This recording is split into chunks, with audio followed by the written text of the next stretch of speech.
if I'm being honest, it's like, you know, spending 6 hours on a hi-hat track is making me happy.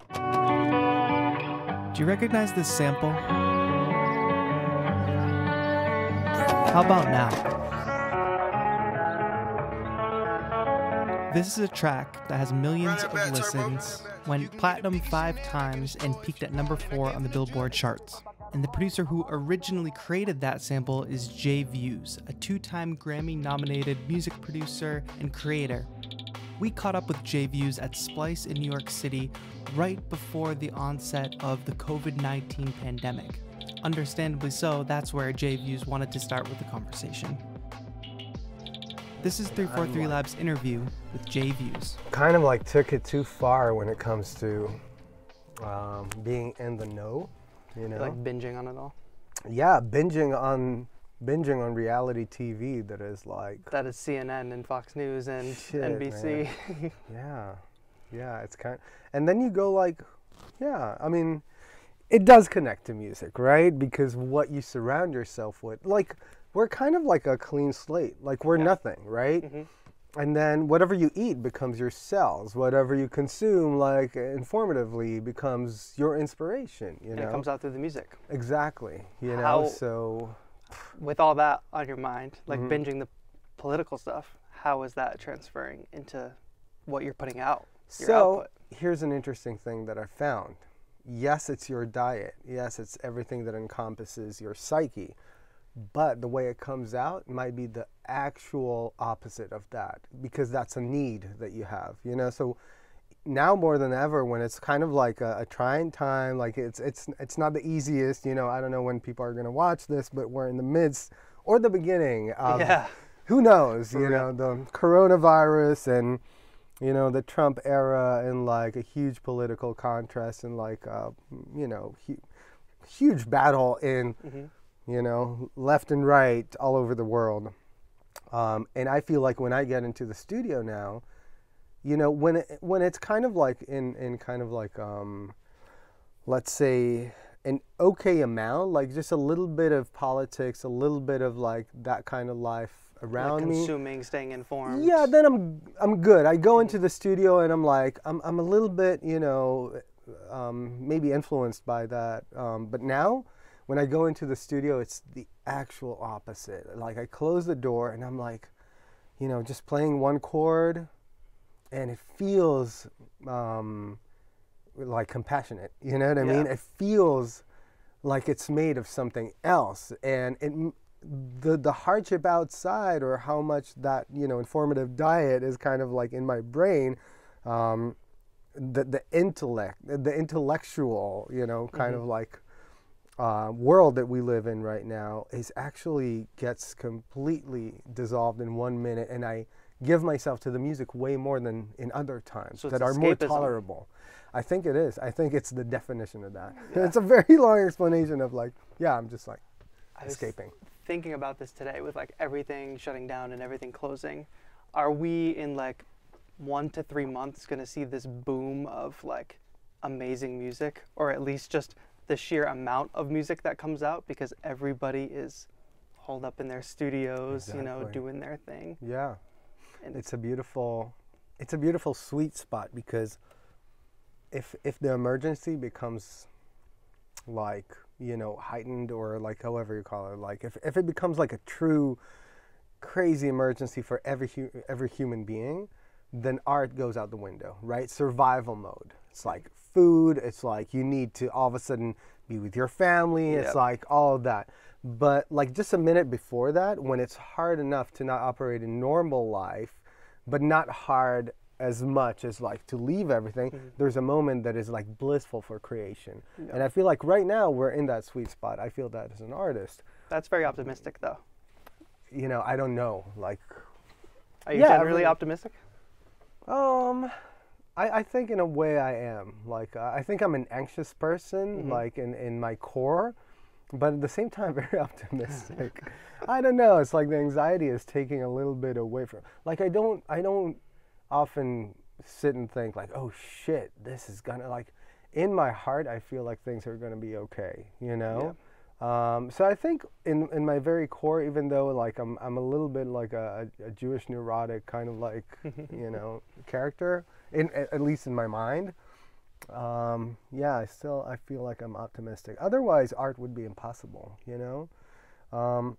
I think even the most like depressed and like dark writers, like the fact that they are dealing with art means that they're optimistic, because you can't do art in survival mode. In true survival mode, you cannot. That's an It's optimistic perspective on what we would think would be pessimistic artists.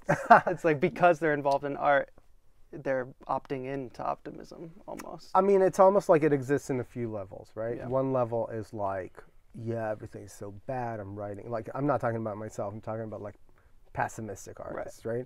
I'm writing about how hard life is, and like love and heartache and like blah blah blah blah and death and like whatever that is.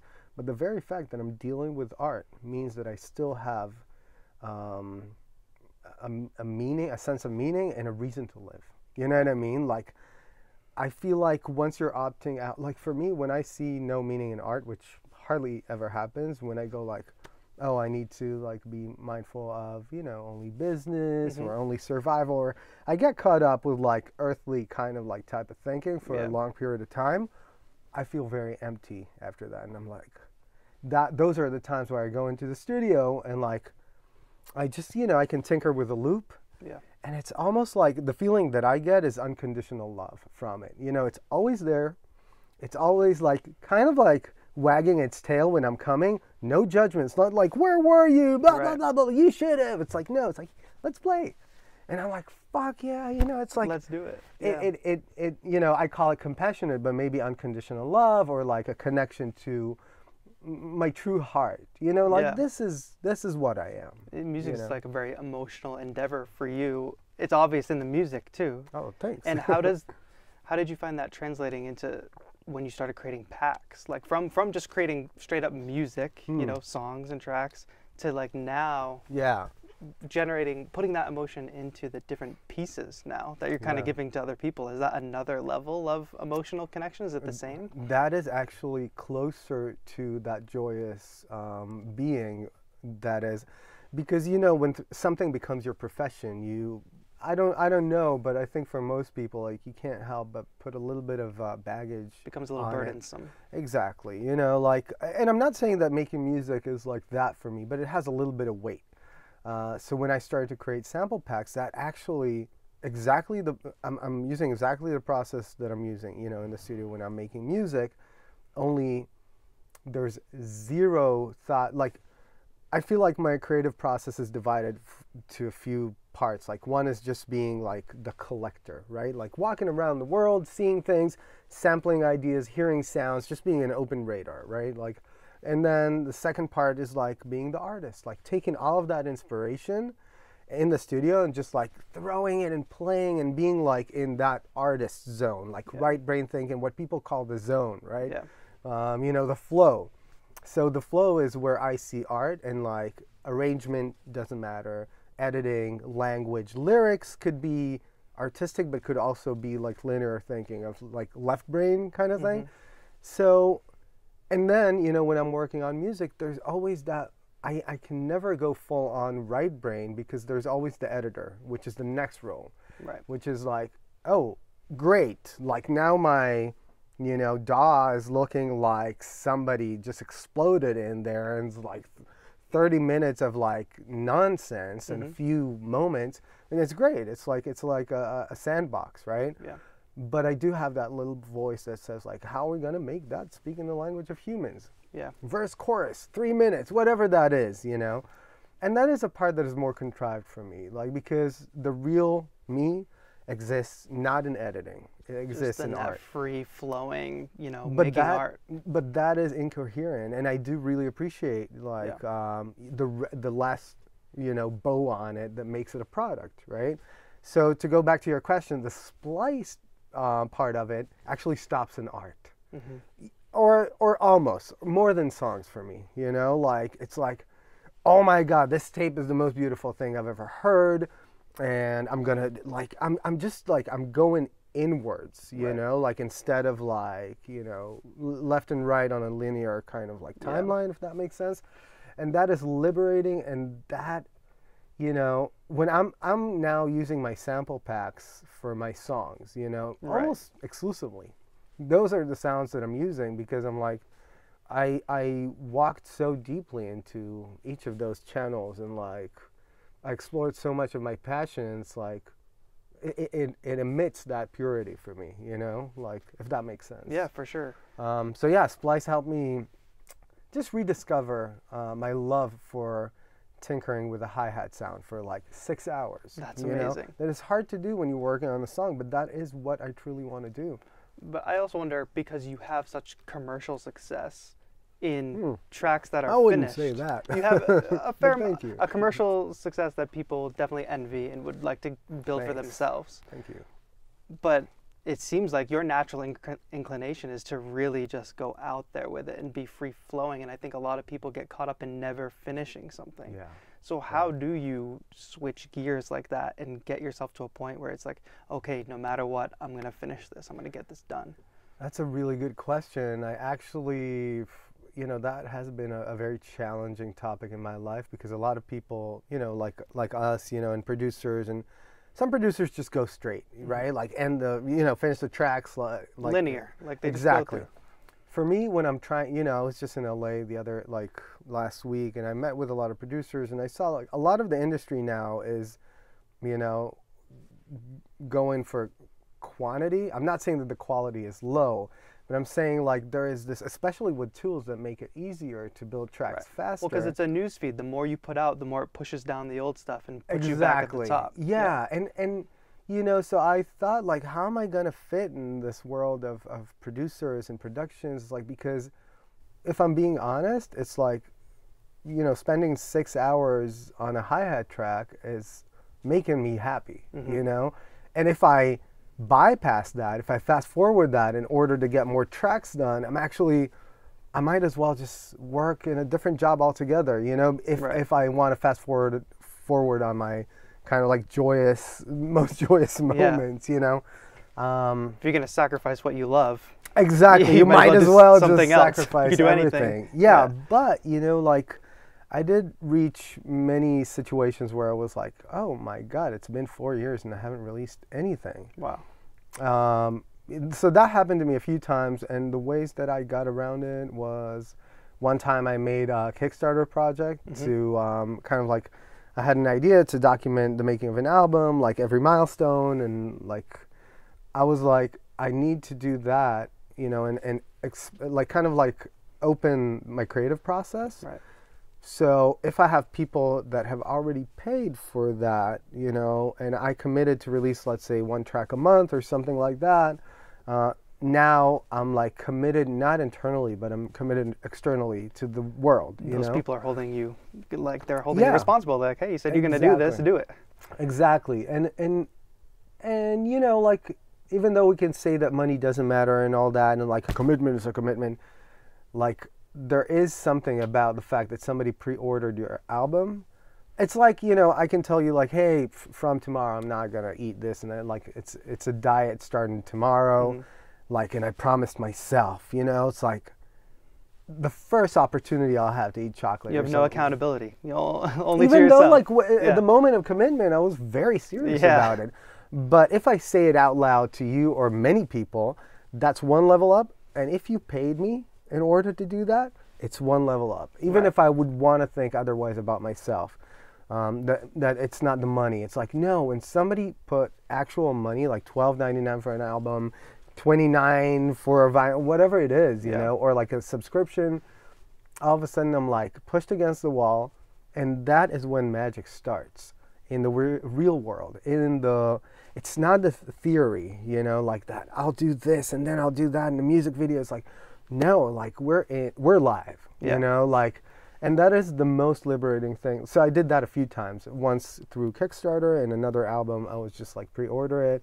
I felt like I needed to push myself to like a commitment. I like you characterize it as a push, and then you also characterized it as liberating. Yeah. I think that's super interesting. It's interesting because in the creative process, there is a very fine line, you know, a deadline, something that could be perceived as stressful, could also be the most liberating thing creatively. And motivating. You know? Exactly. Constraints, like, Yeah. in general, like, we have all the tools that we need. Constraints are beautiful, you know? Like, Do we have too much? Is that kind of that depends on affecting you. people? That depends Yeah. on your discipline. And there has to be discipline in the creative process now because, you know, so you asked about finishing tracks. Mhm. That's one thing, and it's hard enough. But, you know, when you're talking about sonic coherence, that's another form of discipline. Like, how do I even limit myself in that way when I have Right. all the tools? Like, you know what I mean? So, and that's even like a more kind of like complex type of discipline. Like, how do I choose those tools to finish my album with, or the songs, or what's my story? Especially in It's like- electronic music. Yeah. Because I for came from sure. a rock background. Right. You go to rehearsal with your rock band, you've got your guitar, bass, drums, and singer, and that's what you have for every song. Exactly. In electronic music, you might say, I'll use these samples on this one, I'll use these plugins on this one, and then it's Exactly. different every project. But how do you recreate that simplicity of, no, I'm going to stick to this sound set, I'm going to limit myself? Exactly. I think that's a harder. I mean, you know, you see like the great painters of our, you know, like the past centuries, and you go like, oh my God, like talk about coherence, you know, like Yeah. Van Gogh or like Salvador Dali, or like you see like such like it's so cohesive, you know, and Right. it's so like you can't mistake one artist, you know, to another. And I think the point is that many times their tools, like you say, like a rock band, were very limited. So, you know, like Van Gogh could not use like neon green in Right. his paintings. Like he cannot do that, but we can. Yeah. You know, and the question is like, and it's a question that comes up. It's not really kind of like a mind, you know, question that I ask, but when I'm working on music, I'm kind of like asking myself in a very emotional way, like, where am I? Like, where's the track? Like, is it raining right now? Yeah, Right. I think it's raining. So if it's raining, it means that sound is not, that plugin is not happening, you know? Or, you know, I had a session last week with a singer, and she's singing, and it's like, it's almost like you're asking the track where it is, like, where are you? Yeah. Like, you know what I mean? So I had a very specific idea about where one track resides, like, and it helps me, you know, like, it's kind of like 6 p.m. I imagine West Coast, like we're driving. Oh, the snare. Yeah, it's a Neve console that needs to be on the snare. Like I want that oomph. You know what I mean? Like all that works for me. And there's a little like a tape vibe in there, and kind of like a pitch modulation thing. Very or, visual like way of Totally. looking at your music. And that happens, you know, by itself. But then I'm in this session, and the singer is starting to sing, and I'm like, and you know, between the takes, I was like, oh shit. And Was it kind a of like, different vibe? Didn't match? but she saw it differently, and I could see it. Like, but I accidentally kind of like verbalized it out loud. I was like, oh wait, are you post breakup? You know, and I wasn't talking about her life. I was talking about the track. Like, Right. where she was like, yeah, you know, like, She and interpreted was, it totally yeah, differently. She was singing about, but then I saw it the way she saw it. And this is when I think, like, many times I would create mood boards, like visual mood boards, to kind of like create an anchor for myself to remember where I was, to create coherence. Right. Right? Like, so if I'm in the West Coast, like a convertible in the 70s, like, oh, I want to remember that image. So when I work on the track and I'm like amazed by this new plugin, I know that to not accidentally drop it in if it's not telling the same story. Yeah. But this is why I think like music videos are so important sometimes, because you can complete where the track is, you know, like, so yeah, every track is very visual for Right. me, like overwhelmingly. So That's yeah. that's a really unique way of looking at it. A lot of the things you talked about have to do with discipline. I mean, Yeah. we talked about the palette, limiting the palette, and even the stuff you're talking about with making mood boards. Like, where does that discipline come from? And it's really craftsmanship, really. That's what it comes down to. Like strong musical background, musical family, school. None of that. Actually, it came to me like the other day. I don't know music. The other day. You know, I was like, shit, I don't know music. Like, I wanted to do something, and I was like, I know what it should feel like, and if I had more knowledge about harmony, I could do that. But it's going to be trial and error, and I'm trying all the chords, you know what I mean? Yeah. Like, so no musical background really, not from my family. And were you like using YouTube? Like, let me look up how to play these chords. Let me look up what this sound is that I want. Like that kind of thing, just self-teaching? Self-teaching in a very, very, you know, like the beautiful thing about self-teaching is that you could be very specific about what you need to know. So I could do the most amazing thing and like route MIDI from Ableton to Arpeggiator and like through a MIDI looper into Cubase and control the OB6 and like have that control this, and then, you know, my girlfriend asks like if I know how to operate the TV or whatever, and I'm not able to do that. Wow. Like, so you know what I mean? Like, so I could learn something very specific and like be so like ignorant about everything else when it comes to technology. So you're a very focused person. I want to go forward, you know, like I know that like when I'm, you know, inspired, I don't want to hold on like not being able to do this. I need this chord to happen right now, and like I'm going to learn it. The minute the person like finished like what I exactly needed on YouTube, I just close it. I'm like, amazing. next. Okay, thank you. Boom. That's and it. Then you're on to it. And how are you measuring your success? While during that process, especially during the early time, how are you propelling yourself forward and not giving up and not saying like, oh, this is too hard, or I'm not seeing any results? Like, how did you keep yourself going? That happens, you know, that happens a lot, you know, and I think that has to be, we have to remember that when it comes to content creation, you can't measure it with direct results, like immediate results, because that's going to be really depressing. I feel like we need to look at it as a really, really long hose, and then you open like the water and you let the water kind of like go through it, and you have to do that in order for that a year and a half later to be like released somewhere, or something will happen. Could be a financial kind of like the water is going to come out the other side. But if you're starting to measure it with like, oh, I opened like the whole thing and like I'm not seeing anything yet, and then you close it, nothing's going to happen. So I feel like we have to have patience when it comes to content creation. Because the platforms aren't built that way. The platforms are built to see like, what did you post today and how did it do? Like I do YouTube. Exactly. I post a YouTube video and now it gives me a comment that says, looking good, your video is performing as usual, or your audience isn't as interested in this as your last video. Like, so it's, these platforms are almost wiring our brains for that immediate attention and success. You know? I didn't associate that with, but yeah, I think you're absolutely right. Immediate results, and then if you're only chasing immediate results, you may get like a few great, you know, YouTubes and like Instagram videos or whatever, and you're gonna get all the likes you want. But then it's gonna something's gonna dry out, because the one thing that drives all of it is your song, your sample pack, your video. It has to be a substantial piece of music or art, you know. Right.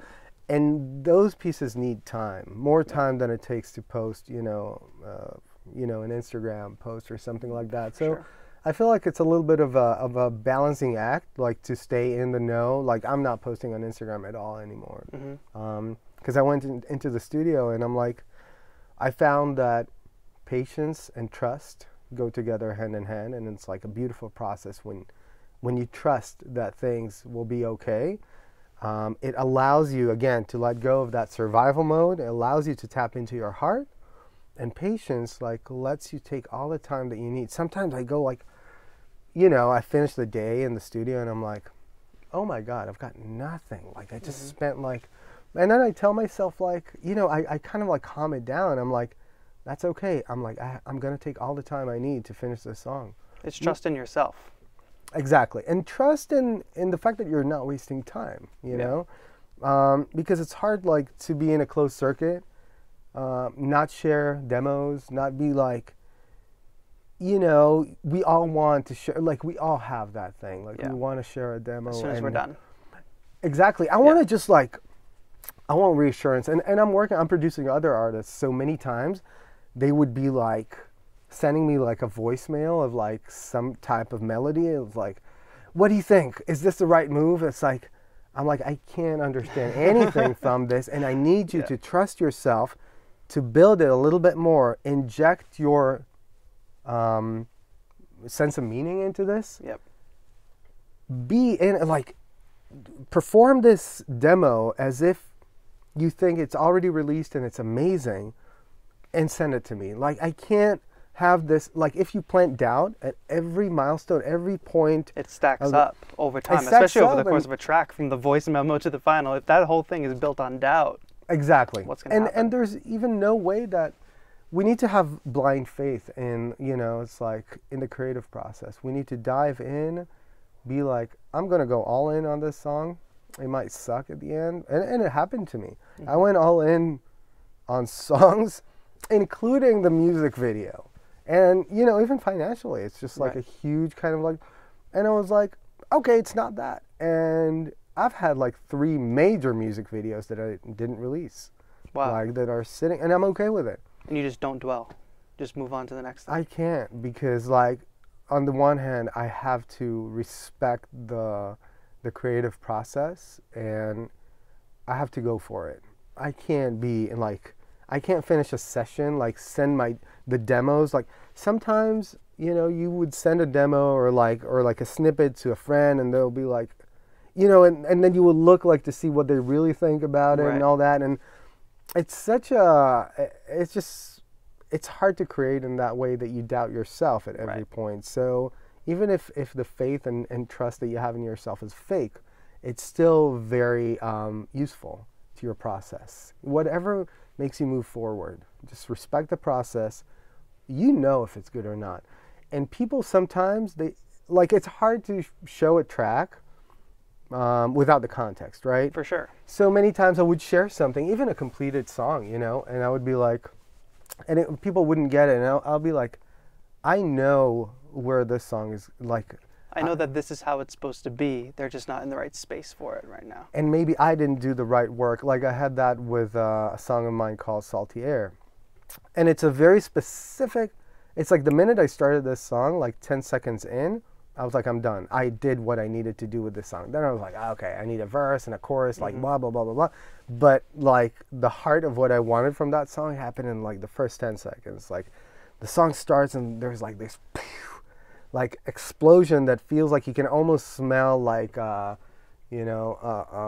sunscreen oil, and kind of like the kind of like 70s beach vibe. And I'm like, oh, I got exactly what I wanted. It's exactly what I imagined.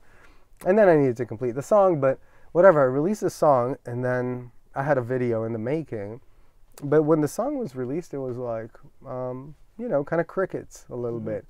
And then it was like, when the video was released, it clicked. You know, you just go to people and go like, no, tilt your head like that way. And then they go like, oh. Like one of those pictures that like you can see one way, but if you look at it just the right way, it's a different image. Exactly. And all of a sudden, it's like it clicks. So it's almost like, oh, that hi-hat is not quantized because of that visual makes sense of it right now. And all of a sudden, like blogs and blogs and blogs and Revlon like hitting me up, going like, we want to use that song for the Halle Berry campaign. And like their campaign looks like my video. Like everything kind of like fell into place for that song specifically. It was a long time ago. But some songs for me must have a music video only for that reason, that it's almost like sharing a demo with a friend. You know, if you share a music without the visual, you know, so. Give the whole backstory. Give exactly. This is what this means. Exactly. It's sort of like context. It's like, oh, I get it, you know, like, and that's very important for some songs.